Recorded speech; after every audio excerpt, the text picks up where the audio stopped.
He had been building the creature's companion for months, and then one night, he looked up from his work and saw the creature's face at the window, watching him, grinning, and something snapped.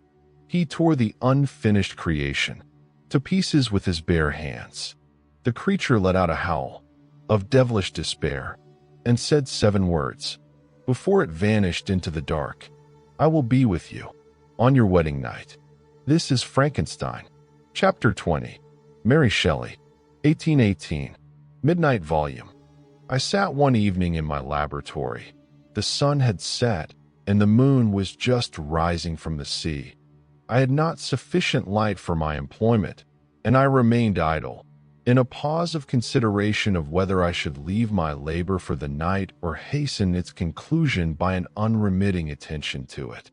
As I sat, a train of reflection occurred to me which led me to consider the effects of what I was now doing. 3 years before, I was engaged in the same manner and had created a fiend whose unparalleled barbarity had desolated my heart and filled it forever with the bitterest remorse. I was now about to form another being of whose dispositions I was alike ignorant.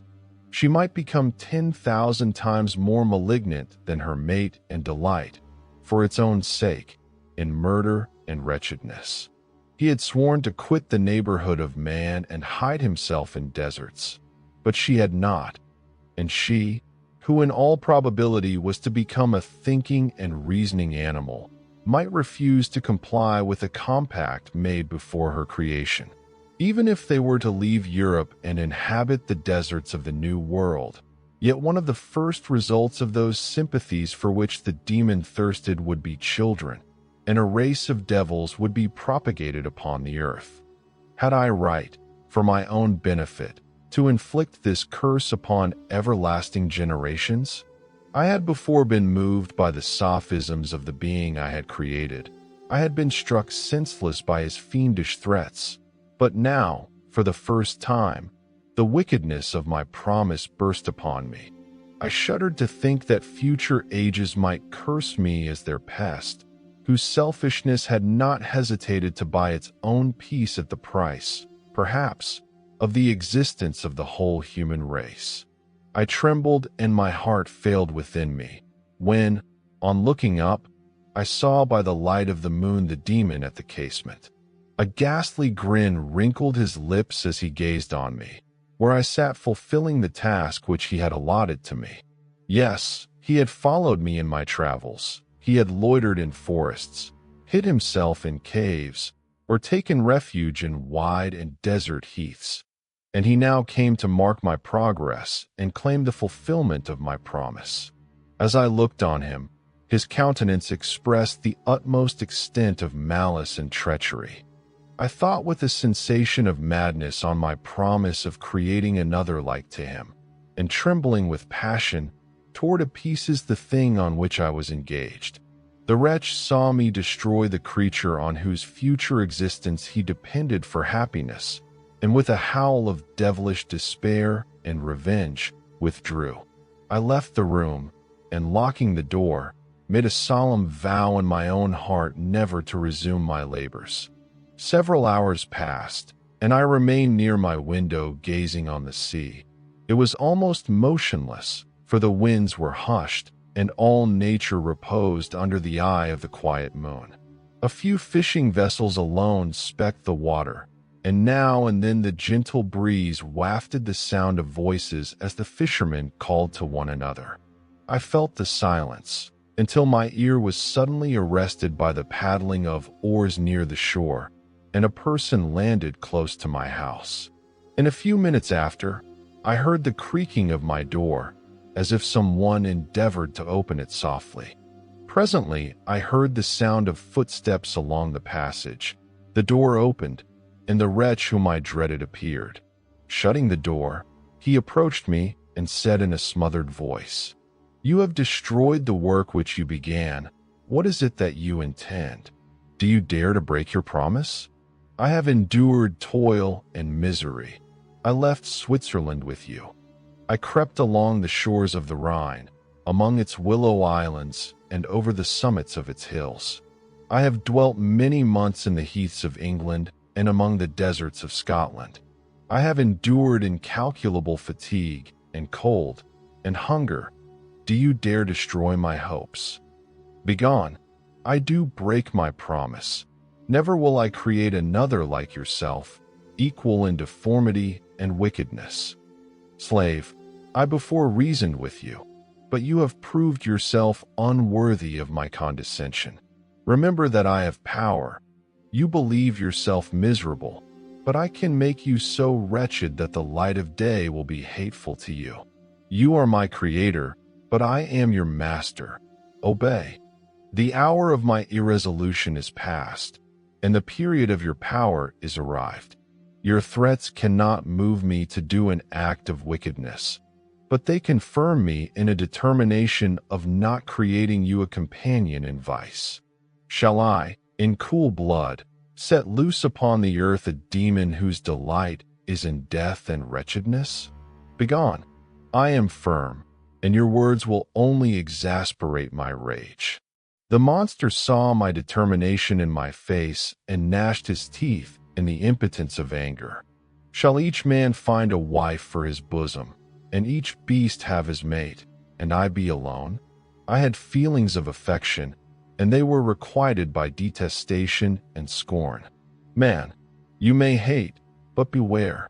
Your hours will pass in dread and misery, and soon the bolt will fall which must ravish from you your happiness forever. Revenge remains, revenge, henceforth dearer than light or food.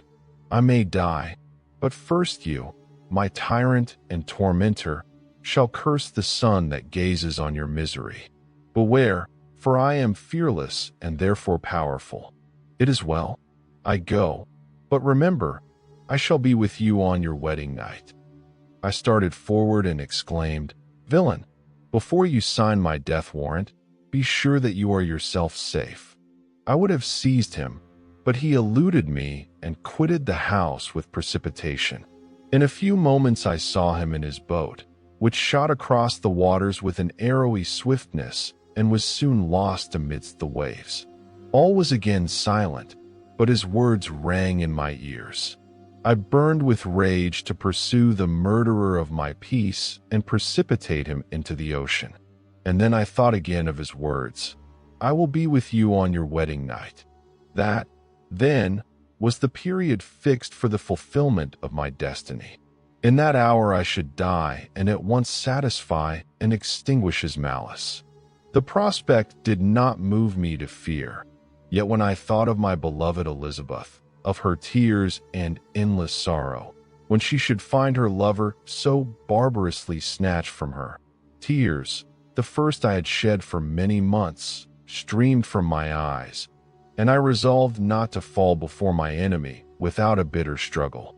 Between 2 and 3 in the morning the moon rose, and I then, putting my basket aboard a little skiff, sailed out about 4 miles from the shore. The scene was perfectly solitary. At one time the moon, which had before been clear, was suddenly overspread by a thick cloud, and I took advantage of the moment of darkness and cast my basket into the sea. I listened to the gurgling sound as it sank, and then sailed away from the spot. I do not know how long I remained in this situation, but when I awoke I found that the sun had already mounted considerably. The wind was high, and the waves continually threatened the safety of my little skiff. I found that the wind was northeast and must have driven me far from the coast from which I had embarked. I endeavored to change my course, but quickly found that if I again made the attempt the boat would be instantly filled with water. Thus situated, my only resource was to drive before the wind. I had no compass with me, and was so slenderly acquainted with the geography of this part of the world that the sun was of little benefit to me. Fiend, I exclaimed, your task is already fulfilled. Some hours passed thus, but by degrees, as the sun declined towards the horizon, the wind died away into a gentle breeze, and the sea became free from breakers. Almost spent as I was by fatigue and dreadful suspense, I suddenly saw a line of high land towards the south. This sudden certainty of life rushed like a flood of warm joy to my heart, and tears gushed from my eyes. As I was occupied in fixing the boat and arranging the sails, several people crowded towards the spot. I addressed them in English. "My good friends, will you be so kind as to tell me the name of this town and inform me where I am?" "You will know that soon enough," replied a man with a hoarse voice. "Maybe you are come to a place that will not prove much to your taste. I do not know what the custom of the English may be, but it is the custom of the Irish to hate villains." An ill-looking man approaching tapped me on the shoulder and said, "Come, sir, you must follow me to Mr. Kerwin's to give an account of yourself." "Who is Mr. Kerwin? Why am I to give an account of myself?" "Mr. Kerwin is a magistrate, and you are to give an account of the death of a gentleman who was found murdered here last night." I must pause here, for it requires all my fortitude to recall the memory of the frightful events which I am about to relate.